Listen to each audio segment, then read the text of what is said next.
नमस्कार दोस्तों, जय हिंद, वंदे मातरम। स्वागत है आपका अपने टीटी फैमिली शिक्षकों के परिवार जायसवाल कोचिंग सेंटर पर, पावर्ड बाई शिक्षा ही प्रकाश है। दोस्तों बात करेंगे C-TET पेपर फर्स्ट के सॉल्व पेपर की बात करेंगे, फुल सोल्यूशन जानेंगे और A to Z जानेंगे। करना है कि आप लोगों ने कितना स्कोर जो है इस पर प्राप्त किया है। तो चलिए आइए देर न करते हुए शुरुआत करते हैं। मैथ्स गणित में प्रश्न पूछा गया था कि बहुत ही सिंपल सा प्रश्न था और इतना कठिन भी नहीं पूछा गया जुलाई 2024 के एग्ज़ाम में। यहाँ पे प्रश्न साथियों, पहला प्रश्न बहुत ही सरल और प्रश्न पूछा गया था कि सौम्या ने 13/1/92 को नौकरी करना आरंभ किया। 31/3/23 को उसने सेवानिवृत्ति ले ली। उसकी नौकरी की अवधि क्या होगी? मैंने एक चीज़ बताई थी, पहले आपको कर लेना है 31/03/23। इसके लिए पहले चीज़ क्या करना है, आपको सन पहले कर लेना। सन इसमें पहले लिखना है आपको 2023, इसके बाद महीना, इसके बाद तारीख लिख लीजिए। इसी प्रकार आपको अब यहाँ पे भी 1992 है, 1992 कर लीजिए। इसके बाद महीना 1, तारीख 13 है, बस कुछ नहीं, माइनस कर दीजिए।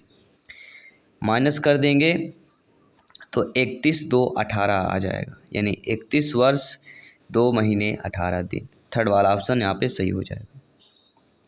इसके बाद जो अगला प्रश्न देख लेते हैं क्या दिया गया है। अगला प्रश्न कह रहा है कि किसी सप्ताह में एक दंत चिकित्सालय मरीजों की संख्या दी गई है कि सोमवार को 25 मरीज आते हैं, मंगलवार को 38, बुधवार को 45, बृहस्पतिवार को 18, शुक्रवार को 36, शनिवार को 39 मरीज आते हैं। तो अधिकतर दिनों में मरीजों की संख्या 30 से अधिक है। तो देखेंगे 39, 36, 45, 38, अधिकतर में 4 बार यहाँ पे है तो 30 से, तो ये हमारा पहला ऑप्शन सही हो जाएगा। सोमवार बुधवार को मरीजों की संख्या का अंतर 20 है, तो सोमवार और बुधवार 45-25 का अंतर आपका 20 आएगा, ये भी सही दिया गया यहाँ पे। इसके बाद है मरीजों की कुल संख्या 200 थी। यहाँ पे जब टोटल आप प्लस करेंगे, मरीजों की संख्या प्लस करके देखिए कितनी हो रही हैं। कैलकुलेशन करेंगे तो आपका 201 आ जाएगा, जो कि प्रश्न कह रहा है कि 200 थी, तो ये आपका गलत हो जाएगा। तो कौन सा संख्या सही नहीं दिया गया है? तो तीसरा सही नहीं दिया गया है। आंकड़ों का परिसर 27 है। तो जब आप यानी परिसर का मतलब होता है बड़ी संख्या और छोटी संख्या को माइनस कर देना। तो बड़ी संख्या हमारी 45 है, सबसे छोटी 18 है। तो 45 माइनस अगर 18 करते हैं तो 15 में 8 गए 7 और 3 में 1 गए 2, 27 आ जाता है। तो फोर्थ ऑप्शन भी सही दिया गया, तीसरा वाला आपका केवल गलत दिया गया। अगला प्रश्न है कि मुख्य उपागम जिसकी सलाह राष्ट्रीय पाठचर्या रूपरेखा 2005 में गणित के शिक्षण अधिगम को लेकर की गई है, वह कौन सा होगा? तो सिंपल सी बात है, सभी लोग जानते समझते हैं आप लोग। इसमें अगर हम बात करते हैं तो रचनात्मकतावाद हो जाएगा,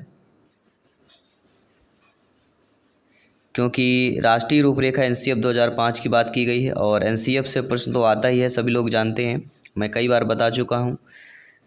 1 करोड़ कितना होता है? तो 1 करोड़ को देखे सभी लोग जानते हैं कि 10 लाख बराबर 10 लाख का 1 मिलियन होता है। तो 10 मिलियन का 1 करोड़ हो जाएगा, 1 CR जिसे बोलते हैं। तो 10 मिलियन किसमें दिया गया है? फोर्थ ऑप्शन यहाँ पे सही हो जाएगा। इसके बाद है कि एक त्रिभुज के 2 कोण 50 और 30 दिए गए हैं, त्रिभुज का तीसरा कोण। सभी लोग जानते हैं त्रिभुज के तीनों कोण को 180 अंश होता है, जिसमें 50, 30, 80 घटा देंगे तो हमारा 100 आएगा। तीसरा कोण हमारा 100 हो जाएगा, जो कि फोर्थ ऑप्शन में दिया गया है, फोर्थ ऑप्शन सही हो जाएगा।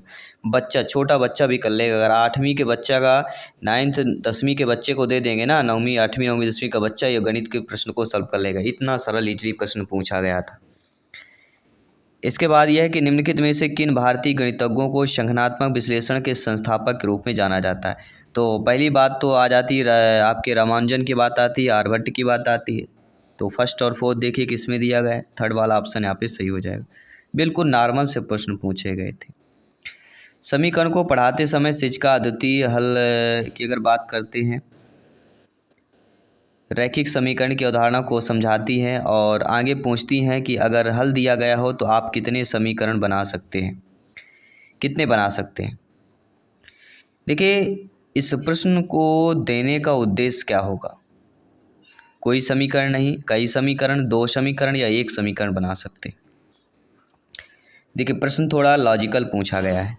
समीकरण अगर आप पढ़ा रहे हैं और अद्वितीय हल का रैखिक समीकरण की अवधारणा को समझा रहे हैं और आगे पूछती हैं कि अगर हल दिया गया है तो आप कितने समीकरण बना सकते हैं, तो एक ही समीकरण बन सकता है।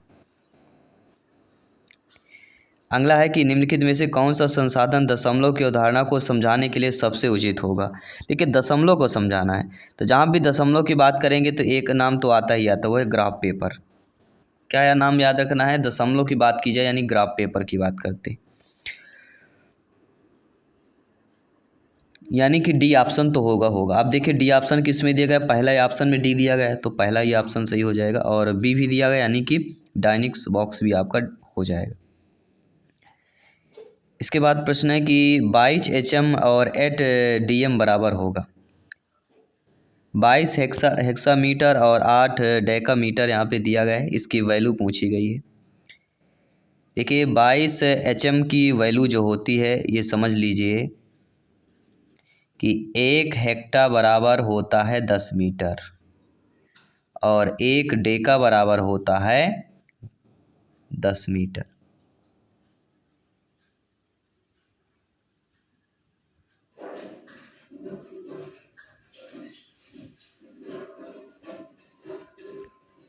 एक हेक्टा की वैल्यू कितनी होती है, 100 मीटर के बराबर होती है।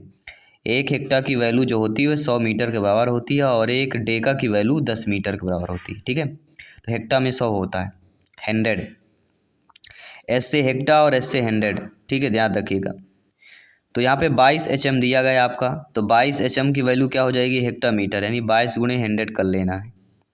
तो 22 हेक्टा मीटर की वैल्यू कितनी आ जाएगी, 2200 मीटर आ जाएगी। इसके बाद कह रहा है 8 डेकामीटर, तो 8 डेकामीटर का 8 गुणे 10 कर लीजिए, 80 आ जाएगा। तो 2200 और 80, तो 2280 मीटर आपका आना चाहिए। तो देखिएगा 2280 किस में दिया गया है, सेकंड ऑप्शन जो दिया गया है वह सही हो जाएगा। इसके बाद है साथियों, कक्षा 2 के अधिगमकर्ताओं के लिए आधारभूत संक्रियाओं में अभिकलन के लिए निम्नलिखित में से कौन सा सही होगा। अब देखिए यहाँ पे समझ लीजिएगा, कक्षा 2 का बच्चा है और उसके अधिगमकर्ता के लिए आधारभूत संक्रियाओं में अभिकलन की बात कर रहा है, तो इसमें देखा जाए तो पहले इसमें बच्चे की अनौपचारिक कार्य नीतियों को विकसित करने की क्षमता भी समाकलित होगी और इसमें बच्चे के अनुमान लगाने की क्षमता भी समाकलित होगी, क्योंकि इनमें क्षमता का समाकलन किया गया है, विकसित करना और अनुमान लगाना। तीसरा कह रहा है इसमें बड़ी संख्याओं के साथ परिकलन करने के बच्चों की क्षमता समाकलित होगी। तो परिकलन की यहाँ पे बात आ गई, तो परिकलन यहाँ पे सही नहीं होगा, क्योंकि अनौपचारिक कार्य नीति विकसित करने की क्षमता और अनुमान लगाने की एक नॉर्मल तौर पे है, लेकिन यहाँ पे विशेष जोर दे दिया गया जो कि आधारभूत अभिकलन के लिए आपका सही नहीं होगा। तो ए और बी सही होगा, तो ए और बी किस में दिया गया देखिएगा, थर्ड ऑप्शन वाला आप सही हो जाएगा। अगला प्रश्न यहाँ पे पूछा गया कि निम्नलिखित में से किस अक्षर की कोई सममित रेखा नहीं है। सममित रेखा मतलब किसी को काटा जा सके, जैसे ए को काट देंगे तो आधा आधा बढ़ जाएगा, एम को काट देंगे बढ़ जाएगा, एक्स को काट देंगे बढ़ जाएगा, लेकिन एल को काटेंगे सीधा तो आधा आधा नहीं होगा। तो मतलब सममित रेखा किसकी नहीं होगी, एल की कोई सममित रेखा नहीं होगी जो समान भागों में काट सके, सीधी नहीं होगी। निम्नलिखित में से गणित की एक प्रयोगशाला की विशेषताओं को निरूपित करता है। तो निम्नलिखित में से क्या गणित की एक प्रयोगशाला विशेषता है, कि कोई भी गणित में अगर प्रयोगशाला विशेषता को निरूपित करे उसके लिए क्या क्या चीज़ें जरूरी होती हैं। उसके लिए सबसे पहले जो जरूरी होता है वह होता है प्रयोगों द्वारा गणितीय प्रयोगों को सिद्ध करने के अवसर प्रदान करना। इसके साथ यह कंजेक्चर बनाना, उनकी जांच करना और देखे गए पैटर्न का सामान्यीकरण करने के अवसर प्रदान करना, दोनों में अवसर दे दिया गया है। अवसर जहाँ भी दिए जाए पॉजिटिव है, तो बी और सी किस में दिया गया है, थर्ड वाले ऑप्शन में सही हो जाएगा। कई बार मैं बता चुका हूँ, पॉजिटिव शब्द भी हमें देखना है, ऑप्शन भी देखना है। अगला दिया गया है कि 12,1310 2 10 किसके बराबर होगा। कुछ नहीं करना, यहाँ पे 12,000 लिख लीजिए, 1,300 लिख लीजिए, 2 10 का मतलब होता है 10 10 20 हो जाएगा, बस जोड़ लीजिए 2 3 3 1 13 300 13 3 20 किस में दिया गया है देख लीजिए, 13 3 20 सेकंड ऑप्शन में दिया गया, बिल्कुल बहुत ही नॉर्मल मैथ्स पूछी गई थी। यदि एक्स वाई बराबर पी क्यू हो तो कौन सा सत्य होगा? देखिए अगर एक्स वाई पी क्यू तो एक्स धन वाई बराबर वाई पी धन क्यू अनुपाते क्यू होगा। एक्स ऋण वाई अनुपाते वाई बराबर पी ऋण क्यू अनुपाते क्यू हो जाएगा। तो सारे कंडीशन सही होंगे इसमें, ए बी सी तीनों कंडीशन सही हैं इसमें। तो ए बी सी वाला थर्ड वाला ऑप्शन जो है कि ए बी सी तीनों कंडीशन इसमें सही दी गई हैं।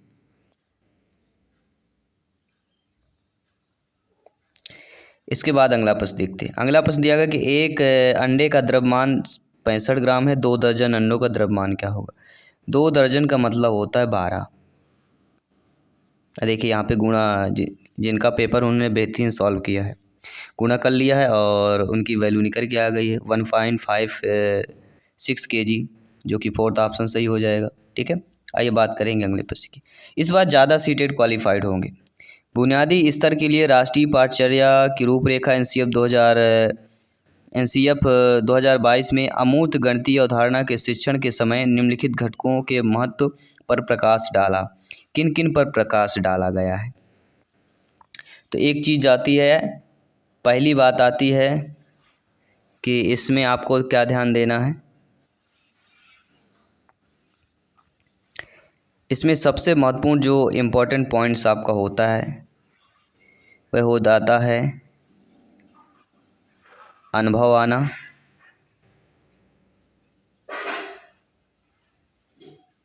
एक्सपीरियंस होना चाहिए।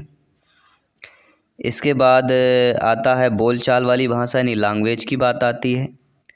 और इसके बाद आता है आपका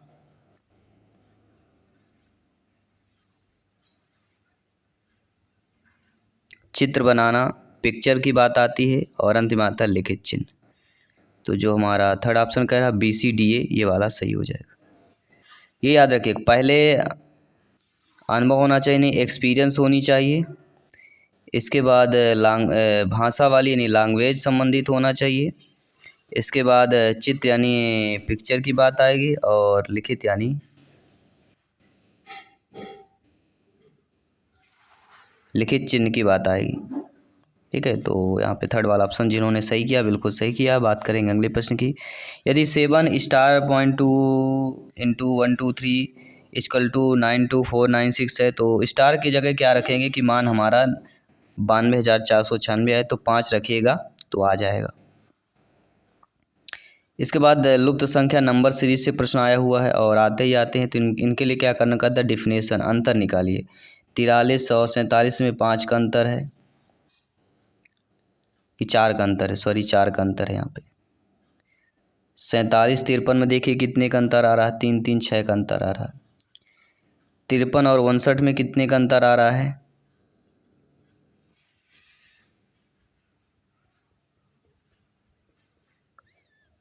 47 और 53 में 47 3 50 3 6 का अंतर आ रहा है। 53 59 में कितने का अंतर आ रहा है, तो 53 6 59, इसमें भी 6 का अंतर आ रहा है। तो अगली संख्या हमारी क्या होगी। अब फिर आगे अंतर देखिए, 67 और 71 में कितने का अंतर आ रहा है, तो 67 3 4 का अंतर आ रहा है। 71 73 में 2 का अंतर आ रहा है, घट रहा है यहाँ पे। अब यहाँ पे समझिए कौन सा अंक आपका आना चाहिए, तो यहाँ पे आपका आ जाएगा 61।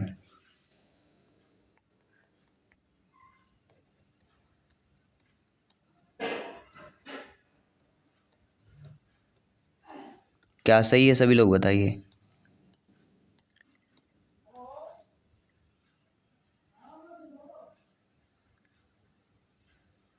ठीक है, कोई भी डाउट है आप लोग डाउट सभी लोग बता सकते हैं।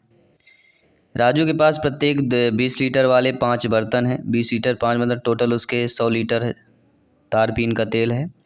5 लीटर वाले 10 बर्तन हैं, 5 लीटर वाले 10 हैं तो टोटल 50 लीटर ये हो गया। 2 लीटर वाले 10 हैं तो 2 लीटर वाले 10 हैं तो 20 लीटर ये हो गया, तो 50 ही टोटल 70 लीटर हो गया। 1 लीटर कितने बर्तन हो गए, तो 50 20 70 लीटर हो गया। अब बचा 30 लीटर, तो 30 यहाँ पे राइट आंसर हो जाएगा। यानी राजू के पास प्रत्येक 20 लीटर वाले प्रत्येक 5 बर्तनों में तारपीन का तेल है। 5 लीटर वाले 10 बर्तन में है, 2 लीटर वाले 10 बर्तन में है, तो 1 लीटर वाले बर्तनों में भरा 1 लीटर वाले बर्तनों की संख्या 30 हो जाएगी। गणित की एक शिक्षिका कक्षा में विस्तृत एवं समृद्ध वक्रीय अवधारणा पर चर्चा करती है। विद्यार्थियों के बेहतर समझ के लिए वह 4 बिंदुओं के साथ एक उदाहरण देती है। अगर वक्र विवृत है तब 4 बिंदुओं की स्थिति यहाँ पे बताना है। अगर देखिए वक्र यहाँ पे विवृत अगर दिया गया है, वक्र कैसा होगा, विवृत होगा, तो 4 बिंदुओं की स्थिति आपको बताना है। तो उनमें 2 संरेखी, 3 संरेखी या संरेखी, तो ये उपरोक्त सभी वाला ऑप्शन यानी सभी संरेखी होंगी। क्या होगा यहाँ पे, सभी संरेखी हो जाएंगी, क्योंकि विवृत और समृद्ध दोनों वक्रीय अवधारणा की चर्चा की बात करेंगे और 4 बिंदुओं का उदाहरण दे रहे हैं, इसलिए आपका सभी संरेखी हो जाएंगे। गणित की कक्षा में विद्यार्थियों में व्यक्तित्व भिन्नता की पहचान के लिए निम्नलिखित में से कौन सी आकलन तकनीक उपयुक्त नहीं होगी। देखिए गणित की कक्षा में अगर विद्यार्थियों में व्यक्तिगत भिन्नता की पहचान का आकलन करना है तो उसके लिए जो आपकी तकनीक होती है वह रचनात्मक होगी, नैदानिक होगी, समकक्षी होगी, लेकिन योगात्मक आकलन उसमें नहीं होगा, क्योंकि व्यक्तिगत विभिन्नताएं अलग अलग होगा तो योग नहीं हो सकता। ठीक है, आइए बात करेंगे अगले प्रश्न की। संख्याओं के बारे में लिखित में से कौन सा कथन सत्य दिया गया है। तो संख्याओं के बारे में देखें, सभी धनात्मक पूर्णांक पूर्ण संख्याएं हैं, ये गलत दिया गया है। सभी पूर्ण संख्याएं पूर्णांक होती है, ये बात सही है। सभी परिमेय संख्याएं वास्तविक संख्याएं होती हैं। सभी अपरिमेय संख्याएं वास्तविक संख्याएं होती हैं, बिल्कुल सही बात है। तो यहाँ पे जो ऑप्शंस आपका कह रहा है बी सी डी वाला सही हो जाए। अंक 5, 1, 0, 3, 9 और 6 से बनी सबसे बड़ी संख्या। तो सबसे बड़ी संख्या का मतलब होता है जो सबसे बड़ा अंक 9 है उसको पहले लिख लीजिए, फिर उससे बड़ा 6 है, फिर उससे बड़ा 5 है, उससे बड़ा 3 है, 1, 0, ये सबसे बड़ी संख्या हो जाएगी। और सबसे छोटी संख्या का अंतर, सबसे छोटी संख्या निकालना है तो क्या आ जाएगा 1, फिर 0, 3, 5, 6, 9। अब इसमें क्या कर दीजिए, माइनस कर दीजिए। जब आप माइनस करेंगे तो फोर्थ ऑप्शन यहाँ पे सही हो जाए।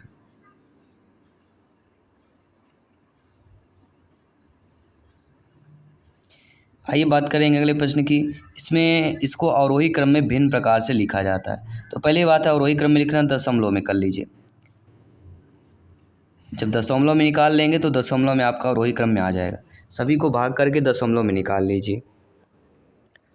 यहाँ पे आपका जो अवरोही मतलब होता है घटते क्रम, तो सबसे बड़ा होगा 3/7, इसके बाद 12/63, 1/9 और 1/21 हो जाएगा। घटते हुए क्रम में लिखना है। और आरोही का मतलब होता है बढ़ता हुआ क्रम। गणित कक्षा में शिक्षक भिन्न भिन्न कोणों की अवधारणा को समझता है या समझती है तो उसे यह अनुभूति भी होती है कि कैंची को समझाने के लिए सर्वोत्तम उदाहरण क्या होगा। अब देखिए कैंची को समझाना है तो कैंची को समझाने के लिए सबसे इम्पोर्टेंट क्या होता है,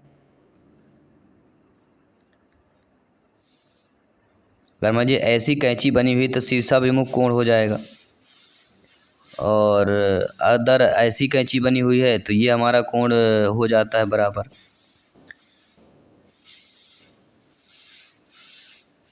तब यहाँ पे आपका राइट ऑप्शन होगा एकांतर कोण, नहीं शीर्षाभिमुख भी हो जाएगा और कोणों का रैखिक युगल भी हो जाएगा। ए और बी ऑप्शन शायद होगा, यहाँ पे फोर्थ ऑप्शन सही हो जाएगा। नो डाउट सभी लोग समझ गए होंगे। आइए बात करेंगे अगले प्रश्न की। निम्नलिखित में से बच्चों के लिए कौन सा अधिगम अनुभव समाज और दैनिक जीवन में गणित के योगदान को प्रतिबिंबित करता है। कौन प्रतिबिंबित करता है, सभी लोग बताइएगा दोस्तों। दैनिक जीवन में उत्पन्न डाटा को एकत्र करना, सुव्यवस्थित करना, निरूपित करना और प्रतिपादित करना, यह जो भिन्न भिन्न अधिगम अनुभव समाज दैनिक जीवन में गणित के योगदान को प्रतिबिंबित करता है, इन सारी चीज़ों को। अगला प्रश्न देख लीजिएगा।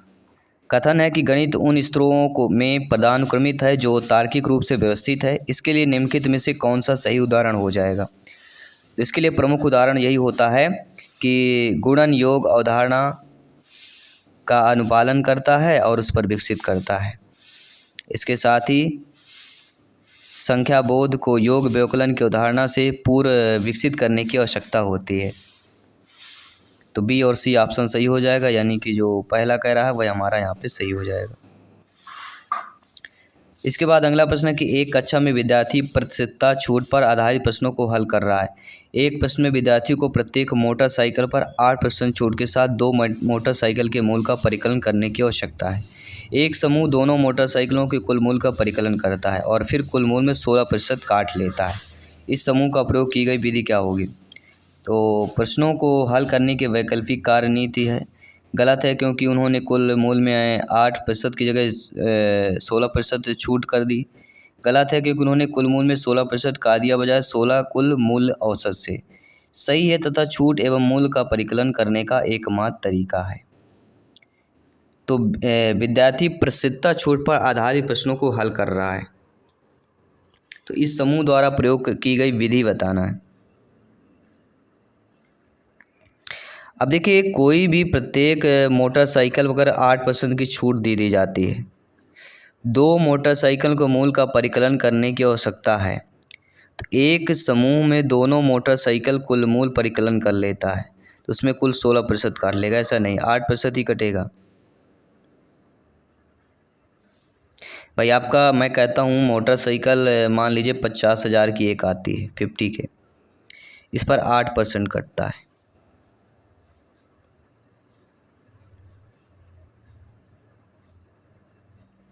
वही 50 के कि 2 मोटरसाइकिल ले रहा था, टोटल 1 लाख की हो जाएगी, इस पर भी 8% कटेगा। तो 1 लाख में 16% काट लेगा तो उसका घाटा हो जाएगा। 1 लाख में उसको 8% ही काटना है, क्योंकि ये भी ऐड हो रहा है। तब आपका वह 16% टोटल कहला जाएगा, वो 8% ही काटेगा। तो कहीं ना कहीं गलत है, क्योंकि कुल मूल्य को 8 जगह 16% काट दी। बी ऑप्शन है। बाकी आपके अकॉर्डिंग क्या है, आप लोग भी हमें शेयर कर सकते हैं, बता सकते हैं। 2 स्तंभ दिया गया है और स्तंभ में बताना है कि श्यामपट्ट एक फलक है, किसका हो जाएगा? तो एक तल का एक भाग निरूपित करता है। जो एक रेखा होती है, जो रेखा होगी वह आपकी रेखा की निश्चित लंबाई नहीं होती है, सभी लोग जानते हैं। जो एक किरण होती है, तो किरण एक अंत बिंदु होता है। एक जो रेखाखंड होती है वह आपका 2 अंत बिंदु होते हैं। रेखाखंड मतलब 2 बिंदुओं के बीच की दूरी को रेखाखंड कहते हैं। और एक रेखा जो होती है वह आपकी इसकी कोई निश्चित लंबाई नहीं होती कि कहाँ तक जा सकती है। किरण का अंत बिंदु होता है और रेखाखंड 2 बिंदु होते हैं। तो यहाँ पे हमारा जो सेकंड ऑप्शन कह रहा है वह हमारा स्तंभ में सही हो जाएगा। और मैथ्स का अंतिम प्रश्न है कि इसको भाग करके माइनस कीजिए, तो इसको इस संख्या को इस संख्या से भाग कर दीजिए। भाग करेंगे तो आपकी जो वैल्यू आएगी वह 222 निकल के आ जाएगी। भाग करके देख लीजिए, या 455 को 222 से गुणा करेंगे तो ये आपकी संख्या आ जाएगी। तो 222 माइनस 222 करेंगे तो 0 आ जाएगा। ठीक है, तो यहाँ पे वैल्यू आपकी 0 हो जाएगी। तो ये था मैथ्स का फुल सॉल्व पेपर, जो जुलाई 2024 का पेपर था। और इससे पहला प्रश्न आप लोगों की स्क्रीन पर क्या पूछा गया था? प्रश्न दिया गया आपकी स्क्रीन पर है कि बच्चों की लंबाई और वजन वृद्धि में किसका उदाहरण है। देखिए, आप सभी लोगों में कई बार क्लास प्रैक्टिस सेट में बताया भी, जब भी लंबाई वजन वृद्धि की बात की जाती है, ना तो गुणात्मक आएगा, ना ही भावात्मक आएगा, ना ही संज्ञानात्मक आएगा। यहाँ पे कौन सा हो जाएगा? आपका मात्रात्मक परिवर्तन हो जाएगा। क्योंकि लंबाई जो वजन होती है वो किससे नापेंगे? लंबाई जो नापेंगे, वजन जो करेंगे मात्रात्मक होती है। लंबाई मान लीजिए 5 फुट है तो लिखेंगे, वजन आपका 50 या 60 kg है तो लिखेंगे। तो क्या हो जाएगी? ये मात्रात्मक परिवर्तन आपका कहला जाएगा। इसके बाद सेकंड क्वेश्चन क्या पूछा गया था कि जीन पियाजे जी के अनुसार निम्नलिखित में से कौन सी क्षमताएं पूर्व संक्रियात्मक अवस्था की विशेषता होती है। अब यहाँ पे पूर्व संक्रियात्मक अवस्था की विशेषता पूछा गया है, तो जीन पियाजे जी की कौन सी कहलाएगी? द्वितीय अवस्था कहलाएगी, जो 2 से लेकर 7 वर्ष तक की अवस्था है। तो यहाँ पे आपके प्रतीकात्मक खेल और जीववाद हो जाएंगे। ठीक है, थर्ड ऑप्शन यहाँ पे सही हो जाए। प्रश्न दिया गया साथियों कि आलोचनात्मक सोच वाले प्रश्न पूछने का प्राथमिक उद्देश्य क्या होता है। देखिए, कोई भी बच्चा जब आलोचनात्मक प्रश्न बच्चों से पूछा जाता है, उसका प्राथमिक उद्देश्य एक ही होता है, और वह उद्देश्य बनता है कि छात्रों को जानकारी याद रखने के लिए प्रोत्साहित करना। क्या ऐसा उद्देश्य हो सकता है? बिल्कुल नहीं हो सकता है। तो क्या उद्देश्य होगा? उद्देश्य ये होगा उच्च स्तरीय सोच और समस्या समाधान कौशल को बढ़ावा देना। मैंने कभी कहा था जहाँ पे देखिए याद करने का प्रोत्साहित कर रहा है तो निगेटिव हो जाएगा, ठीक है। फिर अगला कह रहा है आपका कि छात्रों के प्रक्रियात्मक ज्ञान विकसित करने में सक्षम बनाना, तो सक्षम बनाना लेकिन केवल जो है प्रक्रियात्मक ज्ञान करना, ये भी आपका निगेटिव है। तो उच्च स्तरीय सोच और समस्या समाधान कौशल को बढ़ावा देना एक पॉजिटिव ऑप्शन हो जाता है, तो इन चीज़ों को भी आपको ध्यान देना है। अनुवांशिकता पूरी तरह से व्यक्ति या के किसका निर्धारण करती है, तो सिंपल सी बात है, इसमें दो आता है। अनुवांशिकता जो होता है हमारे पूर्व जो होते हैं उनके द्वारा, तो कहीं ना कहीं यहाँ पे देखा जाए तो आपका जो है पहला ऑप्शन होगा जेंडर, ठीक है। इसके बाद आइए बात करते हैं अगले प्रश्न की। अगला प्रश्न यहाँ पे दिया गया है कि ऐसे बच्चे जिन्होंने बहुत कम उम्र में गंभीर तनाव, सामाजिक अभाव का अनुभव किया है और आमतौर पर उनके विकास में देरी या बाधा उत्पन्न होती है और पुनर्वास के बावजूद विकास के कुछ क्षेत्रों में सुधार अधीनस्थ होने की संभावना होती है, तो यह अवधि जिसमें विकास पर्यावरणीय समर्थन के महत्वपूर्ण रूप में प्रभावित होता है क्या कहलाएगी।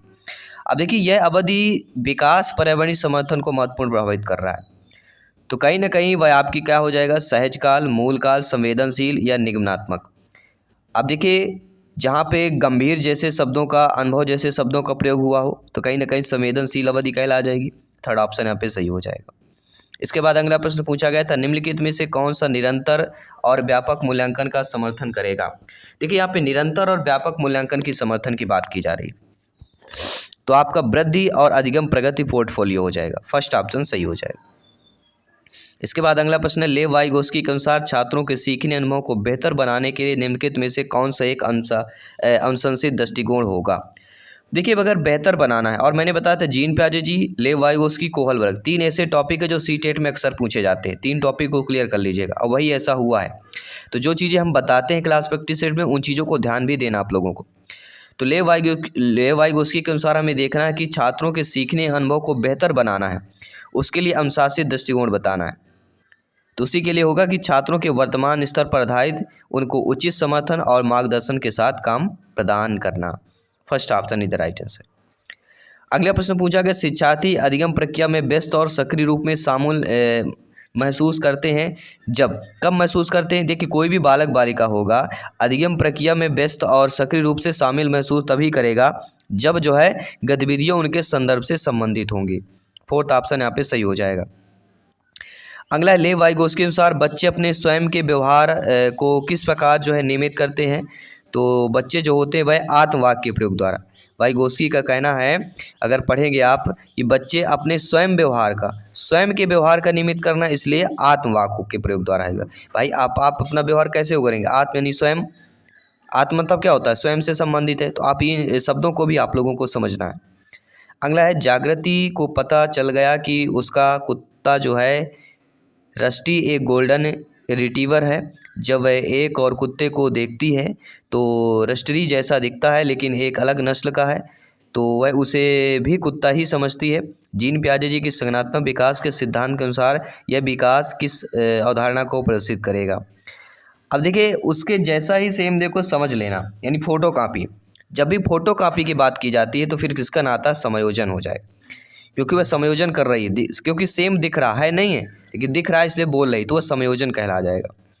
प्रतिभाशाली बच्चों के संदर्भ में निम्नलिखित में से कौन सा सही होगा। देखिए जब भी प्रतिभाशाली बच्चों की बात की जाएगी तो एक चीज़ अपने माइंड के मेमोरी में सेव कर लेना है कि प्रतिभाशाली बच्चे निश्चित रूप से शैक्षणिक, सामाजिक और भावात्मक सभी क्षेत्रों में उत्कृष्टता प्राप्त करते हैं।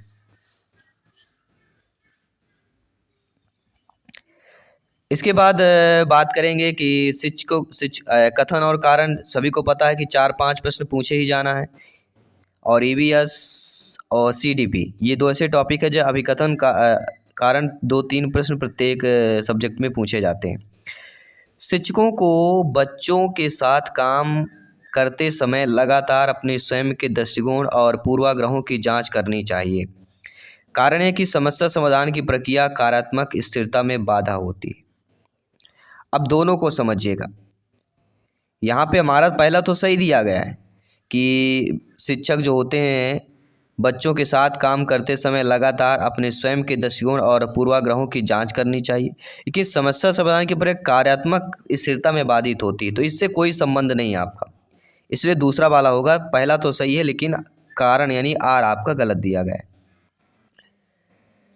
गणित में अपने खराब अंकों के बारे में बात करते हुए अभी कहता है मुझे अंकों की समझ नहीं है। अभी अपने प्रदर्शन का किस कारण या किसको ठहरा रहा है? तो कहीं ना कहीं ये हमारा ऑप्शन जाएगा योग्यता का भाव। मुझे अंकों का समझ नहीं है, जैसे आपने सा को वाज लिख देना, आपने पढ़ा ही होगा, उसी प्रकार से ये सेम क्वेश्चन बनाया गया है। ठीक है, तो यहाँ पे योग्यता का भाव हो जाएगा। अगला प्रश्न क्या कह रहा है साथियों कि शिक्षकों को कक्षा में प्रभावी संज्ञान सुनिश्चित करने के लिए बच्चों को संवेगात्मक सहारा देना चाहिए। कारण है कि संवेग व संज्ञान एक दूसरे के जटिल रूप से संबंधित होते हैं। तो ये बिल्कुल सही बात कही है, क्योंकि शिक्षक कक्षा में प्रभावी संज्ञान सुनिश्चित करने के लिए बच्चों के संवेगात्मक सहारा देना, ये भी पॉजिटिव है। और संवेग और संज्ञान एक दूसरे के संबंधित है, जटिल संबंधित है, ये एक शब्द दे दिया गया। तो संबंधित है ये तो सभी लोग जानते हैं, इसलिए यहाँ पे फोर्थ ऑप्शन हो जाएगा, दोनों बातें सही दी गई। अगला, निम्नलिखित में से अवधारणा के निरूपण का कौन सा क्रम बच्चों की संज्ञानात्मक क्षमताओं के उत्तरोत्तर विकास के अनुसार होता है? तो यहाँ पे उत्तरोत्तर अगर विकास की बात की जाती है, तो जब भी उत्तरोत्तर विकास की बात की जाएगी तो ये क्रिया आधारित, छवि आधारित और संकेत आधारित हो जाएगा, क्योंकि बच्चों की संज्ञानात्मक क्षमता के उत्तरोत्तर विकास पूछा गया है, तो क्रिया आधारित, छवि आधारित और संकेत आधारित हो जाएगा। इसके बाद अगला प्रश्न है, निम्न विभिन्न जेंडर के व्यवहार में के बारे में पूर्व कल्पित सामान्यीकरण क्या कहलाते हैं? तो ये आपके हो जाएगा जेंडर रूढ़वादिता ही होगा। सभी लोग जानते हैं जब भी जेंडर की बात की जाती है जेंडर रूढ़वादिता, और ऐसा एक प्रश्न आना ही आना है, सिंपल सरल होता है लेकिन फिर भी यह प्रश्न पूछा जाता है। इसके बाद अगला प्रश्न है कि विविध सांस्कृतिक पृष्ठभूमि से छात्रों की ज़रूरतों को पूरा करने के लिए कक्षा शिक्षण को सांस्कृतिक रूप से उत्तरदायी होना चाहिए। कारण यह है कि कक्षा में समता केवल मानकीकृत पाठचर्या व आकलन के द्वारा सुनिश्चित की जा सकती है। अब इस पर हमें प्रश्न देखें कि विविध सांस्कृतिक पृष्ठभूमि से छात्रों की ज़रूरत को पूरा करने के लिए कक्षा शिक्षण को सांस्कृतिक रूप से उत्तरदायी होना चाहिए, क्योंकि यहाँ पे सांस्कृतिक पृष्ठभूमि दिया गया है तो सांस्कृतिक रूप से ही करना होगा, ये बात सही दी गई है। लेकिन कक्षा में जो आपका कारण कह रहा है कि कक्षा में समता केवल मानकीकृत पाठचर्या व आकलन के द्वारा सुनिश्चित की, केवल जो शब्द दे दिया गया, तो केवल सभी लोग जानते हैं पेडागोजी से भी निगेटिव होता है, इसलिए आपका सही नहीं होगा। ठीक है, तो हमारा सेकंड ऑप्शन में जाएगा कि ए सही है, बी नहीं सही है। ठीक है, आई होप सभी लोग समझ गए होंगे। अगला प्रश्न है कि हार्वर्ड गार्डनर की दी गई बुद्धि की अवधारणा का निहितार्थ है। हमने सीडीपी का मैराथन क्लास किया था जिसमें बुद्धि के 50 प्रश्न बताए थे, आप देख लिए होंगे, लगभग 3 घंटों की क्लास हमने किया था। यहाँ पे 50 प्रश्नों में से ये शब्द पूछा गया है कि हार्वर्ड गार्डनर की दी गई बुद्धि की अवधारणा का निहितार्थ होता है। तो जब भी हार्वर्ड गार्डनर की बुद्धि की बात की जाती है तो अलग अलग आयामों में लोगों की अलग अलग योग्यताएँ होती हैं, क्योंकि बुद्धि केवल एक ही आयाम होता है, यह गलत है। केवल प्रयोगात्मक अध्ययन से होता है, ये भी गलत है। लोग दुनिया के सामने के रूप समझते और संशोधित करते हैं, तो जहाँ पे केवल दिया जाए निगेटिव हो जाएगा, और सभी लोग दे दिया जाए तो ये भी निगेटिव हो जाता है। अगली बात करते हैं, दोहराव व बारंबार किए जाने वाला व्यवहार किसकी विशिष्ट पहचान होता है? देखिए, दोहराव बारंबार यानी बार बार जो आप वही व्यवहार करते हैं तो ये किसकी पहचान होती है? अगर बार बार वही व्यवहार आया तो क्या हो जाएगा? स्वलीय क्रम विकार हो जाएगा। कौन सा हो जाएगा? स्वलीम होगा, क्योंकि अधिगम विकलांगता यहाँ पे नहीं होगा, कुछ लोग करें जो तो गलत होगा। ठीक है, बाकी बात करेंगे अगले प्रश्न की। अगला प्रश्न है कि सामाजिक रचनावादियों के अनुसार अधिगम की प्रक्रिया के बारे में निम्नलिखित में से कौन सा कथन सही दिया गया है? देखिए, अधिगम केवल कक्षा या औपचारिक शैक्षिक विन्यास में होता है। केवल जो शब्द दे दिया गया मैंने बताया, जहाँ पे केवल यानी निगेटिव, यहाँ पे भी केवल दिया गया है, ये भी निगेटिव। अधिगम अर्थ निर्माण एक सामाजिक प्रक्रिया, ये सही हो जाएगा। तो कुछ शब्दों को भी देखना है आपको, ऑप्शन पढ़ने की ज़रूरत ही नहीं पड़ती है, शब्दों को देखिए और क्वेश्चन को सही कीजिए। निम्नलिखित में से कौन सा कथन प्रगतिशील शिक्षा में शिक्षक की भूमिका का सबसे अच्छा वर्णन करता है? ये अभी ध्यान देना कि कैसा है, प्रगतिशील शिक्षा की बात की जाती है और प्रगतिशील शिक्षा में शिक्षक की भूमिका का वर्णन की बात की जा रही है। तो कहीं ना कहीं कौन सा होगा कि शिक्षक एक सुविधादाता के रूप में कार्य करता है। अब यहाँ पे शिक्षक पाठ्यक्रम को ज्यों का त्यों लागू करते हैं। बच्चों के स्वतंत्र रूप से कार्य करने के लिए उनको हाल में छोड़ देना, ये भी गलत बात है। शिक्षक ज्ञान प्राथमिक स्रोत होता है, ऐसा नहीं है। तो यहाँ पे पहला ऑप्शन सटीक आंसर हो जाएगा। बाकी बात करेंगे अगले प्रश्न की। निम्नलिखित में से कौन से एक अच्छी तरह से तैयार किए गए आलोचनात्मक सोच वाले प्रश्न की विशेषता नहीं, निगेटिव प्रश्न दिया गया, तो कौन नहीं होगा। देखिए, यह मुख्य रूप से तथ्यात्मक जानकारी पर आधारित होता है। तो एक आलोचनात्मक जो सोच होता है वह तथ्यात्मक पर नहीं होता, केवल मैंने बताया ना, इसमें सूचना के विश्लेषण और मूल्यांकन की आवश्यकता होती है। बिल्कुल सही बात है। यह उच्च स्तरीय और सोच समस्या समाधान केवल कौशल को बढ़ावा देना, ये भी पॉजिटिव है। यह खुला प्रश्न और कई उत्तरों के प्रस्तुत करने को अनुमति देता है, ये भी सही बात है। लेकिन पहला विशेषता नहीं होगा, इसलिए according to question first option सही हो जाएगा। कथन कारण वाला प्रश्न है कि शिक्षकों को कक्षा में प्रश्न पूछने पर ध्यान दिया जाना चाहिए। निर्देश यह देने के बजाय उन्हें प्रश्न पूछने के लिए प्रोत्साहित करना चाहिए, तो बिल्कुल सही दिया गया है, क्योंकि बच्चों को प्रोत्साहित करना अपने आप में पॉजिटिव ऑप्शन हो जाता है। इसके बाद है कि बाल केंद्रित शिक्षा शास्त्र का अर्थ कक्षा में जो है बच्चे की आवाज़ को महत्व देना और उनकी प्रतिभा या प्रतिभागिता को सुनिश्चित करना। तो दोनों बातें इसमें सही दी गई हैं, तो फोर्थ ऑप्शन यहाँ पे सही हो जाएगा। अगला प्रश्न है, एक समावेशी कक्षा क्या होगी। देखिए, जब आपकी नियुक्त होगी, आप लोग अध्यापक अध्यापिका बनेंगे, एक समावेशी कक्षा है, सभी बच्चे बैठे हुए हैं। तो समावेशी कक्षा में क्या क्या हो सकता है, संभावनाएं क्या क्या हो सकती हैं। सभी बच्चे की कक्षा की गतिविधियां तक पहुंच है और वे कक्षा की क्रिया में शामिल हैं, बिल्कुल सही बात है। फिर अगला है, विशेष बच्चों को ज़रूरतमंद और आश्रित रूप में देखा जा सकता है।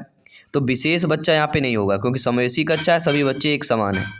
सभी बच्चे समान पाठचर्या का पालन करते हैं और सभी शिक्षार्थियों के लिए समान शिक्षा शास्त्र अपनाया जाता है। विशेष बच्चा हमेशा अपने पाठचर्या पर काम करता है, तो सटीक आंसर में पहला ऑप्शन लग रहा है जो सही होना चाहिए। आइए बात करेंगे अगले प्रश्न की।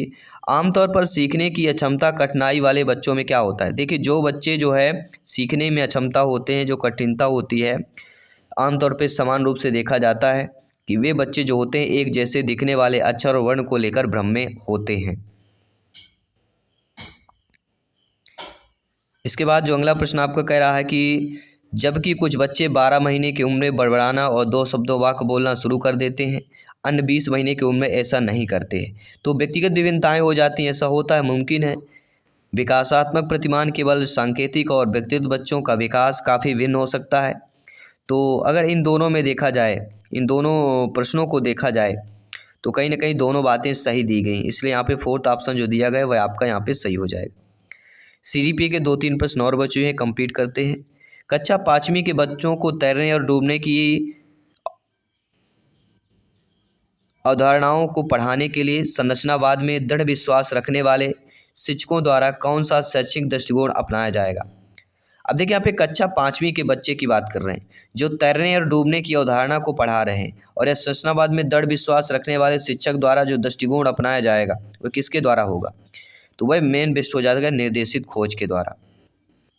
इसके बाद अगला प्रश्न है कि हेंज की दुविधा को पेश किए जाने पर अरुणिमा तर्क देती है कि कानून इन परिस्थितियों के लिए स्थापित नहीं किया गया था। इस स्थिति में दवा लेना वास्तव में सही नहीं है, लेकिन ये उचित है। लॉरेंस कोहलबर्ग के सिद्धांत के अनुसार अरुणिमा नैतिक विकास की कौन सी अवस्था में होगी। अब यहाँ पे दुविधा की बात की जा रही है और दुविधा में जो है अरुणिमा तर्क दे रही है, तो कहीं ना कहीं नैतिकता का विरोधाभास व्यक्तिगत अधिकार और लोकतंत्र का ऑप्शन होना चाहिए। आइए बात करेंगे अगले प्रश्न की। दोस्तों, विकास के संदर्भ में निम्नलिखित में से कौन सा कथन सही होगा। तो विकास के संदर्भ में देखा जाए, विकास चक्रीय तरीके से होता है, रैखिक नहीं होता। विकास सीधे नहीं होता, विकास की गति कभी धीमी होगी, कभी तेजी होगी, रैखिक गति से होती है, इसलिए पहला ऑप्शन सही होगा। इसके बाद है, निम्नलिखित में से कौन सी सार्थक सीखने के लिए एक प्रभावी स्मृति तकनीक नहीं है। नेगेटिव बताना है। देखिए, यहाँ पे सीखने की सार्थक प्रभावी तकनीक की बात की जा रही, तो इसमें आपका स्मृति सहायक विधियाँ भी होगी, संकल्पना चित्रण होगा, विस्तृत दोहराव होगा, लेकिन रटना या दोहराना, पेडागॉजी सीडीपी में रटना जो है नेगेटिव माना जाता है। तो ये रहे दोस्तों CDP के टॉप 30 क्वेश्चन जो आपके CTET में आए हुए थे। CTET 7 जुलाई 2024 को पूछे गए हैं।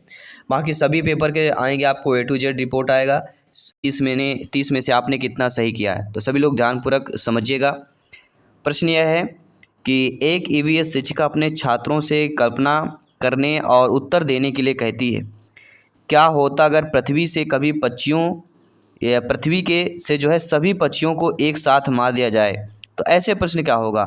आप ही एक अध्यापक अध्यापिका अपने छात्रों से कल्पना और उत्तर देने के लिए कहते हैं, और क्या होता है या क्या होगा अगर पृथ्वी से सभी पक्षियों को एक साथ मार दिया जाए, तो ऐसे प्रश्न क्या कहलाएंगे, काल्पनिक, अपसारी, अभिसारी या दार्शनिक।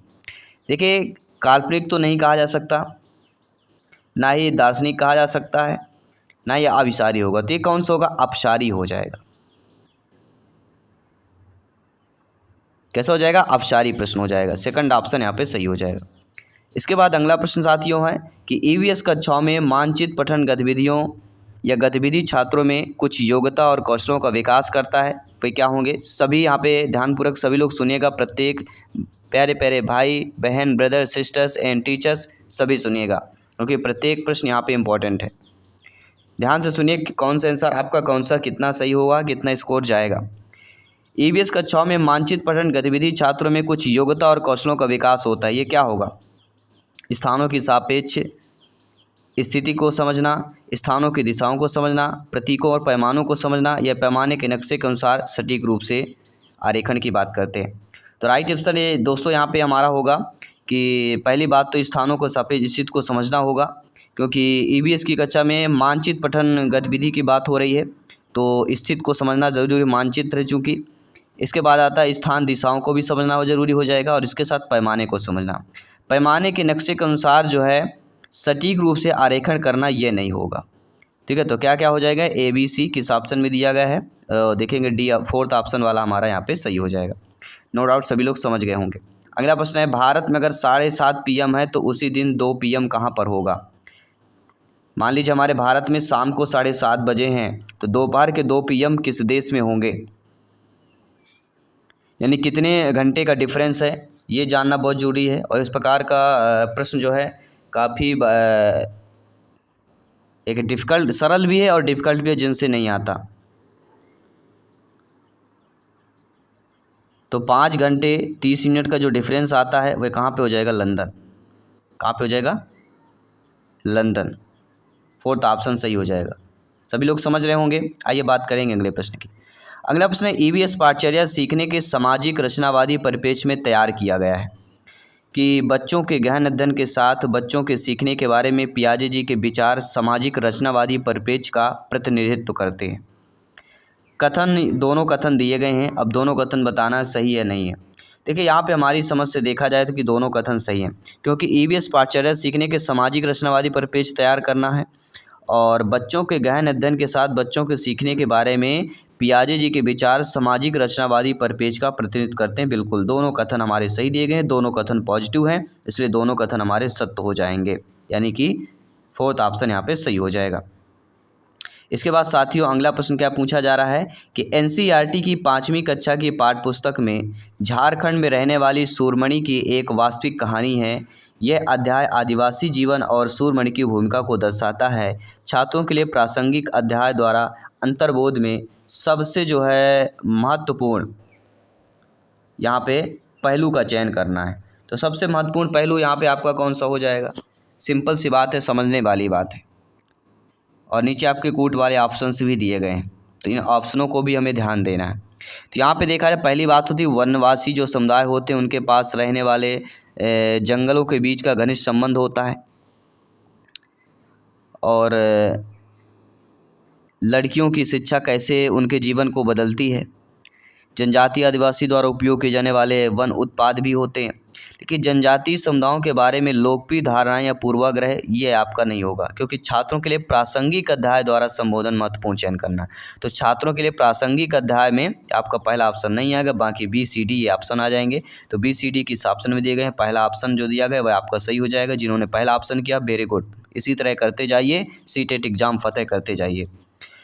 पृथ्वी के आयतन में निम्नलिखित होते हैं। तो पृथ्वी के आयतन में परपटीमेंटल क्रोड। अब यहाँ पे आपको बताना है कि पृथ्वी के आयतन में क्या क्या चीज़ें होती हैं, ये नॉलेज बहुत ज़रूरी है। देखिए पृथ्वी के आयतन की बात करते हैं तो मेंटल और क्रोड की बात करते हैं। पृथ्वी का जो बीच का भाग होता है वह क्या कहलाता है, सभी लोग बताइएगा। तो यहाँ पे बी और सी ऑप्शन किस ऑप्शन में दिया गया है, तो देखेंगे हमारा पहला ऑप्शन यहाँ पे सही होना चाहिए। इसके बाद आइए बात करेंगे अगले प्रश्न की कि ईवीएस की पाठ्य पुस्तकों में कहानियाँ और आख्यानों का उपयोग किया गया है। बिल्कुल सही बात है। उद्देश्य यह है इसलिए किया गया है कि बच्चे को संवेदनशील बनाना है, क्योंकि वह कहानी में पात्रों के साथ तदानुभूति रख सकता है। पाठ्य पुस्तकें बच्चे को हमारे समाज के भीतर मौजूद व्यापक मतभेदों के प्रति संवेदनशील बनाना चाहिए। अभिकथन और कारण सीडीपी और ईवीएस में पूछा ही जाता है और लगभग 3-4 क्वेश्चन ऐसे आते ही आते हैं। तो यहाँ पे हमें देखा जाए कि अभिकथन और कारण दोनों सही दिए गए हैं, लेकिन कारण अभिकथन की सही व्याख्या नहीं कर रहा है, क्योंकि हमारा अभिकथन कह रहा है कि ईवीएस की पाठ्य पुस्तक में कहानी आख्यानों का उपयोग किया गया है, लेकिन यह उद्देश्य है कि बच्चों को संवेदनशील बनाना, क्योंकि वह कहानी के पात्रों के साथ तदानुभूत रखता है। तो पात्रों के साथ तदानुभूत रखना ये कहीं ना कहीं नेगेटिव यहाँ पे बच हो गया, तो इसलिए ये सही कारण रीजन नहीं दिया गया है कि बच्चे को जो है या ईवीएस के पाठ्य पुस्तकों में कहानी आख्यानों का उपयोग किया गया है, किस लिए किया गया ये सही रीजन यहाँ पे नहीं स्पष्ट कर पा रहा है। इसलिए पहला आपका कथन भरी सही होगा, कारण नहीं होगा। अगला, पहले दिन 10वें दिन तक बीज किस प्रकार अंकुरण में आते हैं। रीता ने अंकुरण का पाठ पढ़ाते समय पहले अपने विद्यार्थी बालक बालिकाओं को यह कार्य दिया कि वह अपने छात्रों की कौन सी क्षमता का आकलन करने की कोशिश कर रहे हैं। तो सभी लोग ध्यानपूर्वक समझिएगा, प्रत्येक ब्रदर्स एंड सिस्टर सभी मित्रों को जय हिंद, वंदे मातरम। साथियों एक एक प्रश्न यहाँ पे इंपॉर्टेंट है, क्योंकि एक एक नंबर का प्रत्येक प्रश्न है। तो यहाँ पे देखें कि ये अंकुरण वाला जो चैप्टर है, और ऐसा आता ही आता है, अंकुरण बीज से संबंधित प्रश्न आएगा, नाम चेंज किया जाएगा, ऑप्शन चेंज किए जाएंगे, लेकिन कंसेप्ट एक ही रहता है। इसका राइट आंसर हमारा क्या हो जाएगा, पहला होगा कि अनुमान करें कि अंकुरित बीज कैसे दिखेंगे। इसके बाद निरीक्षण करें और उनको रिकॉर्ड करना चाहिए, लिखना चाहिए, सेव करना चाहिए, और दी गई क्रियाकलाप को निष्कर्ष भी निकालना चाहिए। और ये ज़रूरी नहीं कि उसका चित्र बनाएं और प्रस्तुत करें, सबसे जो ज़रूरी होता है क्षमता का आकलन करना है। तो प्रश्न के अकॉर्डिंग हमारे बी सी डी ऑप्शन सही होगा, यानी कि सेकंड ऑप्शन सही होगा। जिन्होंने सेकंड किया बिल्कुल राइट आंसर किया है। आइए बात करेंगे अगले प्रश्न की। ईवीएस पढ़ाते समय एक शिक्षक निम्नलिखित विधियों का पालन करता है। सोचो, जोड़ो, साझा करो। तो ये पारस्परिक, सहपाठी, ट्यूशन, जिज्ञासा, रणनीति, सहपाठी, पुनरीक्षण, ये किसके उदाहरण कहला जाते हैं। तो सिंपल सी बात है, ये सारे आपके रचनात्मक उपागम के कहला जाएंगे। ठीक है, अब देखिए कोई कोई सहपाठी समूह जो लगाया गया गलत हो जाए, क्योंकि सोचो, जोड़ो, साझा करो, पारंपरिक, सहपाठी, ट्यूशन, जिज्ञासा, रणनीति, सहपाठी, पुनरीक्षण, ये उदाहरण पूछे गए हैं, ना कि वही आपको बताना है। तो उदाहरण ये क्रिएटिविटी का होगा माइंड, ये क्रिएटिविटी जिसके पास होगी वही एग्जाम्पल होगा, तो रचनात्मक उपागम का हो जाएगा। ठीक है, आइए बात करते हैं अगले प्रश्न की। अगला प्रश्न दिया गया है कि कथन अभिकथन क्या कह रहा है कि दोनों को ध्यान से पढ़ना है और बताना है कि अगर कोई तैरना भी नहीं जानता, ऐसा होना चाहिए, गलत थोड़ा लिख लिया गया है। अगर कोई तैरना नहीं भी जानता, नहीं, अगर कोई तैरना भी नहीं जानता तो तब भी मृत सागर में वह आसानी से तैर सकता है। मृत सागर 1 लीटर पानी में 300 ग्राम तक नमक पाया जाता है, जब इसे सबसे अधिक नमक सांद्रित सागर बनाता है। तो इसमें अगर ऑप्शंस में देखें कि हमारा कौन सा कथन और अभिकारण में सही होना चाहिए, तो अकॉर्डिंग टू क्वेश्चंस यहाँ पे देखा जाए तो आप लोगों को जो सही आंसर होगा, व्याख्या भी हो रही है, क्योंकि तैरना भी नहीं जानता और मृत सागर में आसानी से तैर सकता है, क्योंकि मृत सागर में 1 लीटर में 300 ग्राम नमक पाया जाता है, इसे सबसे अधिक नमक सांद्रित होता है, तो सांद्रण के कारण ही वह जो है तैर सकता है। ठीक है, इसलिए दोनों हमारा स्पष्ट कह रहा है, जो कथन है ये कारण स्पष्ट कह रहा है, इसलिए हमारा जो है फोर्थ ऑप्शन हो जाएगा। और ये भी जान लीजिए कि मृत सागर में 1 लीटर पानी में 300 ग्राम नमक होता है, लगभग 1/3 कह सकते। चलिए ये बात कर लेते हैं अगले प्रश्न की। अगला प्रश्न दोस्तों आपकी स्क्रीन पर यह पूछा गया है कि कथन कारण से संबंधित प्रश्न है कि अल बरूनी एवं इब्न बतूता जैसे यात्रियों ने भारत में विभिन्न देशों की यात्रा की। यात्राओं से लोगों को एक दूसरे के विचारों को जानने का अवसर मिलता है। दोनों बातें सही दी गई हैं, बिल्कुल सही होगा। और यहाँ पर बहुत अच्छे तरीके से समझाया गया है, लेकिन एक चीज़ और समझने वाली बात है दोस्तों यहाँ पे कि यात्राओं से लोगों को एक दूसरे के विचारों को जानने का अवसर मिलता है। तो विचार ना हो कि यहाँ पे क्या है, एक यात्रा से विचार नहीं जाए, क्योंकि एक देशों का विचार करना है। जब हम किसी देश में भी भ्रमण करते हैं तो विचार भ्रमण नहीं होता है। देश में क्या चीज़ें हो रही हैं, कौन अच्छा है कौन बुरा है, कल्चर एक होता है। अगर कल्चर होता, सांस्कृतिक दिया रहता, ठीक है, भाषा दिया रहता, तो ये चीज़ हो जाता। लेकिन विचार यहाँ पे जो दिया गया तो कहीं ना कहीं एक थोड़ा निगेटिव पक्ष लग रहा है। इसमें मुझे कन्फ्यूजन लग रहा है कि फोर्थ होगा या कि आप लोगों का ए सही है बी गलत। इसमें कन्फ्यूजन है थोड़ा, तो आप लोग थोड़ा समझ करके कमेंट करके ज़रूर बताइएगा। आइए बात करते हैं अगले प्रश्न की। दोस्तों, निम्नलिखित में से कौन सा ऐसे पर्वत या पर्वतों की उत्पत्ति ज्वालामुखी से मानी जाती है? देखिए, ऐसे पर्वतों का निर्माण जो ज्वालामुखी से होता है, ठीक है, तो इनको क्या कहा जाता है? तो इन प्रकार के पर्वतों को जो है आपके माउंट किलिमंजारो हो जाएगा और फ्यूजिमा, यानी ए और बी, ये ऐसे पर्वत हैं जो जिनका निर्माण ज्वालामुखी से हुआ है। तो यहाँ पे सी वाला ऑप्शन होगा कि ए और बी वाला ठीक कर लेना है। अगले प्रश्न है, हाथियों के विषय में कथन है। और तो हाथियों के विषय में कथन कौन सा सही नहीं ये बताना है। तो हाथियों के अगर झुंड की बात की जाती है तो 14 से 15 हाथी रहते हैं। एक 20 से 25 दिया तो पहला ही गलत दे दिया गया।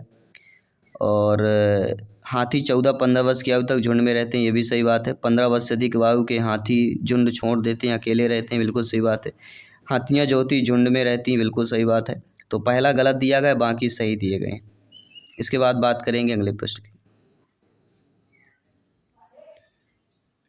निम्नलिखित में से कौन सी रणनीति यात्रा थीम को पढ़ाते समय जांच व इंक्वायरी को बढ़ावा देता है?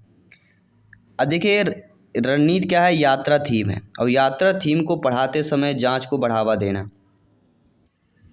प्रश्न पर ही आपका उत्तर क्लियर हो गया था। यह छात्रों के उनके या उनके पड़ोसी की यात्रा के अनुभवों को बताने के लिए कहना। छात्रों को पुरानी कारों पर डिजिटल प्रस्तुत करने के लिए कहना। आसपास के क्षेत्रों में रुचि स्थानों को चित्र दिखाना।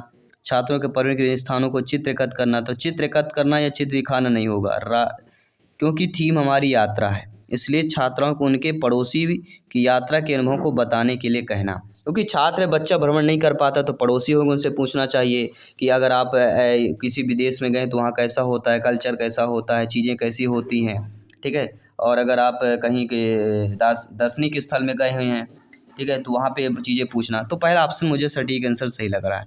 आइए बात करेंगे अगले प्रश्न की। निम्नलिखित में से उस समूह को चुनना है जो मिश्र धातु से बना हो। तो मिश्र धातु से बना हुआ समूह हमारा कौन सा हो जाता है? स्टील, ब्रास और ब्रांज, ये तीनों जो हमारी जो है मिक्स धातुएं कहलाती हैं। तो सिंपल सी बात हो गई। आइए बात करते हैं अगले प्रश्न की। और अगला प्रश्न यह है कि पर्वतारोहियों को अधिक ऊंचाई पर नाक से खून बहने का कारण क्या होता है? कुछ नहीं होता, वायु दबाव का कारण होता है। वायु दाब का असर है कि रक्त वायु को दबाव में बाहरी दबाव से अधिक हो जाता है, जिससे जो है मान लीजिए जैसे कोई व्यक्ति ऊपर जाता है, ऊपर जाने से क्या ऊपर का जो प्रेशर होता है, दबाव जो होता है वह कम हो जाता है। हम पृथ्वी पे क्यों देख पा रहे हैं? क्योंकि ऊपर से एक वायुमंडल है जो हमें दबाव करता है, हमें उड़ने नहीं देता है।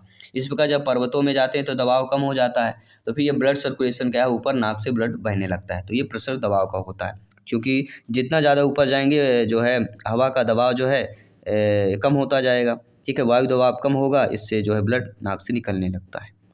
इनमें से ऊष्मा के कुचालक पूछा जा रहा है। तो सभी लोग जानते हैं ऊन, प्लास्टिक, लकड़ी कुचालक होगा, जहाँ पे करंट ना लगता हो, ना ऊन से लगेगा, ना प्लास्टिक से लगेगा, ना लकड़ी से लगेगा, क्योंकि इसमें जो है करंट दौड़ेगा ही नहीं। छात्रों में ईवीएस के में प्रक्रिया कौशल का आकलन करने के लिए आकलन की उपयुक्त उपकरणों की अधिकतम संख्या व करें। अब देखिए, छात्रों में ईवीएस की प्रक्रिया कौशल का आकलन करना है और आकलन की उपयुक्त उपकरण की अधिकतम संख्या हुआ करना है। तो उपकरण की बात की जा रही है यहाँ पर, तो उपकरण की बात की जा रही है तो कहीं ना कहीं हमारा परियोजना कार्य भी शामिल होता है, चित्र बनाना भी होगा, चित्र पठन हो जाएगा, ठीक है। BCD ऑप्शन यानी कि जो पहला ऑप्शन दिया गया है वह आपका सही हो जाएगा, हमारे अकॉर्डिंग सही होना चाहिए। अगला प्रश्न है, सलीम और राजीव स्कूल जाने वाले बच्चे हैं। सलीम को तला हुआ खाना और मैदा से बना हुआ उत्पाद पसंद है। दूसरी तरफ राजू का घर बना स्वास्थ्य खाना खाता है, लेकिन वह पालक और अन्य हरी पत्तीदार सब्जियां कभी नहीं खाता। तो दोनों को की कम से विकार पीड़ित की संभावना। देखिए, पहली बात तो तला हुआ खाना और मैदा उत्पाद खा रहा है, तो कहीं ना कहीं मोटापा की बात की जा रही, और कहीं ना कहीं वो हरे पत्तीदार सब्जियां और पालक नहीं खा रहा है। तो किसको खाया जाता है, कौन सी बीमारी पर खाया जाता है, ये आप जानते हैं, आपके नॉलेज में होगा। तो मोटापा और एनीमिया हो जाए। अगर वह मैदा या तला हुआ खाएगा तो मोटापा बढ़ेगा, और हरे पत्तीदार सब्जियां पालक नहीं खाएगा तो एनीमिया रोग हो सकता है। क्योंकि एनीमिया रोग को डॉक्टर क्या सलाह देते हैं, पालक और हरे पत्तीदार सब्जियां खाना चाहिए। अगला है, पौधों की एकत्र प्रजाति एक्स है जो बहुत अधिक संख्या में पैदा होती है। पौधों की एक प्रजाति एक्स है जो बहुत अधिक संख्या में पैदा होती है, लेकिन पूरे विश्व में भारत के वाई भाग में पाई जाती है। यह किस प्रकार की प्रजाति है? आपने पढ़ा या नहीं पढ़ा ज़रूर बताइएगा। तो ये दोस्तों हमारी हो जाती है स्थानिक प्रजाति हो जाती है। क्या हो जाएगी? स्थानिक प्रजाति इज द राइट आंसर। अगला प्रश्न है, कथन दिया गया कौवा पेड़ की बहुत नीची डाल पर घोंसला बनाता है। पहला ही गलत है, क्योंकि कौवा कहाँ ऊंची डाल पर घोंसला बनाता है। बीवर पक्षी दोनों पत्तों को सीकर अपना घोंसला बनाता है, ये भी गलत है। दार्जिलिंग चिड़िया होती वह सीकर घोंसला बनाती, तो दोनों कथन यहाँ पे गलत दिए गए। तो फर्स्ट वाला ऑप्शन यहाँ पे सही हो जाएगा। अगला प्रश्न है, आपका घर एक्स पर स्थित है। तो एक चीज़ बना लेते हैं, सर्किल बना लेते हैं यहाँ पे। मान लीजिए ईस्ट हो गया, ये नॉर्थ हो गया, ये वेस्ट हो गया, ये साउथ हो गया। अब यहाँ पे कह रहा आपका अगर मान लीजिए एक्स पर स्थित है और आपका विद्यालय वाई पर है, ये एक्स मान लेते हैं, ये हमारा घर हो गया, वाई पर है, लेकिन आपके विद्यालय के लिए सीधी सड़क नहीं है। तो ए पर आप सबसे पहले ए पर जाते हैं। एक्स के ठीक जो उत्तर आता है आप सभी लोग जानते हैं। यहाँ पे आपके घर से विद्यालय तक के लिए सीधी सड़क नहीं है, तो आपको पहले ए पर जाना है, एक्स के ठीक जो उत्तर है। तो यहाँ पे हम एक न्यूमेरिकल चीज़ें बना लेते हैं, और मान लीजिए एक्स है, ये एक्स दिशा मान लेते हैं, और एक्स के दिशा में ठीक पूर्व हमारा ये होगा, ये ए होगा। यहाँ हमें जाना है 125 मीटर लिखा हुआ है। इसके बाद कह रहा है कि आप बी पर जाना है, तो ए के ठीक पश्चिम में 75 मीटर, पश्चिम आपका इधर हो जाएगा, ए के पश्चिम होगा आना।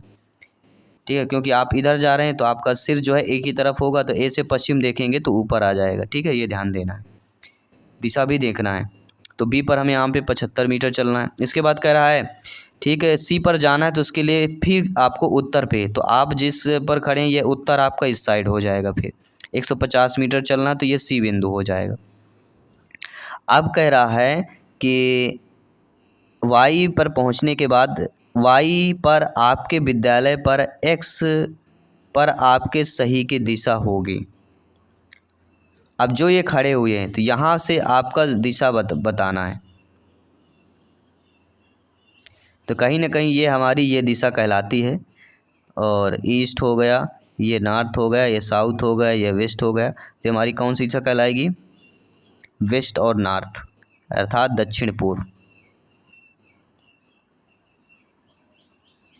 नहीं नहीं नहीं सॉरी, दक्षिण पूर्व नहीं आएगा, ठीक दक्षिण पर आ जाएगा, क्योंकि ऊपर है ना सटीक, तो ऊपर दिया गया तो सीधे डायरेक्टली या दक्षिण पर ही आएगा।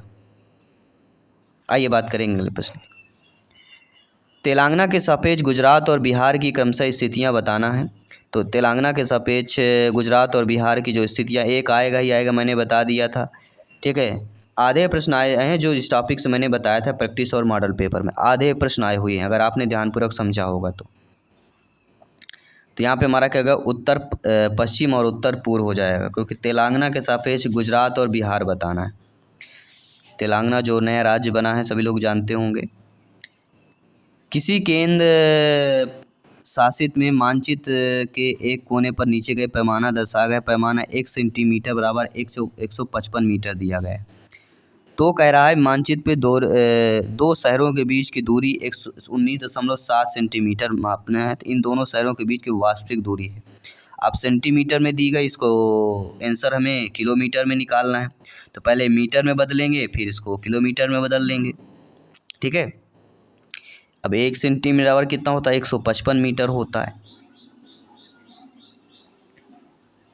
जिसको चलिए बदलिए सभी लोग, आप लोगों ने बदल लिया है तो बदल लिया है तो राइट आंसर हम बता देते हैं, 3.05 किलोमीटर्स आएगा, यानी 3000 मीटर कह सकते हैं लगभग। अगला प्रश्न, एक ईवीएस शिक्षक के रूप में आप चाहते हैं कि आपके विद्यार्थी वयस्कों के आसपास अपनी सुरक्षा के बारे में जागरूक हों ताकि वे अपनी देखभाल कर सकें और यौन उत्पीड़न का शिकार ना हो। आपको कौन सा कदम सबसे उपयुक्त होगा? अब देखिए, यौन उत्पीड़न की यहाँ पे बात की गई है, शिकार ना हो, ऐसे सुरक्षा के तौर पर विद्यार्थी जो वयस्कों के आसपास अपनी सुरक्षा के बारे में जागरूक होना चाहिए। तो ऐसे प्रश्न में कि गुड टच बैड टच के बारे में वर्कआउट आयोजित करना चाहिए, आपने सुना भी होगा। गुड टच बैड टच के बारे में काफ़ी वीडियो भी जो है ट्रेंडिंग पर आए हुए हैं। निम्नलिखित में से कौन सा प्राथमिक स्तर पर ईवीएस पढ़ाने में अनुभवात्मक रणनीतियों को सबसे अच्छा दर्शाता है? वह आपका कौन सा हो जाएगा? तो वह कहलाता हमारा, पहली बात तो चर्चा होती है, इसके बाद प्रदर्शन होता है, इसके बाद क्षेत्रफल होता है, तीनों की बात की जा रही। अगला प्रश्न, समर अपने छात्रों से अपने परिवार के सदस्यों को सलाह लेने के लिए कहता है और वे अलग अलग तरीक़ों से पकाए गए अलग अलग खाद्य पदार्थों के नाम से पता लगाए, जैसे कि भाप देना, भूनना, उबालना आदि तलना। उपयुक्त उपकरण कौन सा हो जाएगा? देखिए, ऐसा करना जो हमारा कहला जाता है वह कहला जाएगा सामाजिक अंतःक्रिया में सुधार करना हो जाए। अगला जो प्रश्न कह रहा है कि ईवीएस में पर्यावरण क्या होता है?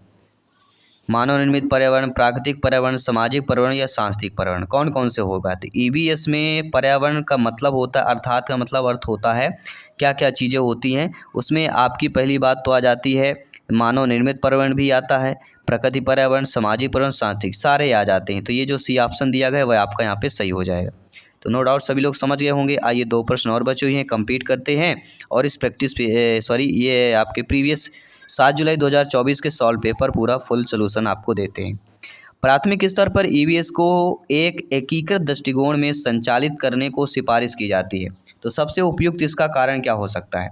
प्राइमरी लेवल में ईवीएस को एकीकृत दृष्टिकोण, ध्यान देना, इसको संचालन करने के लिए सिफारिश की जा रही।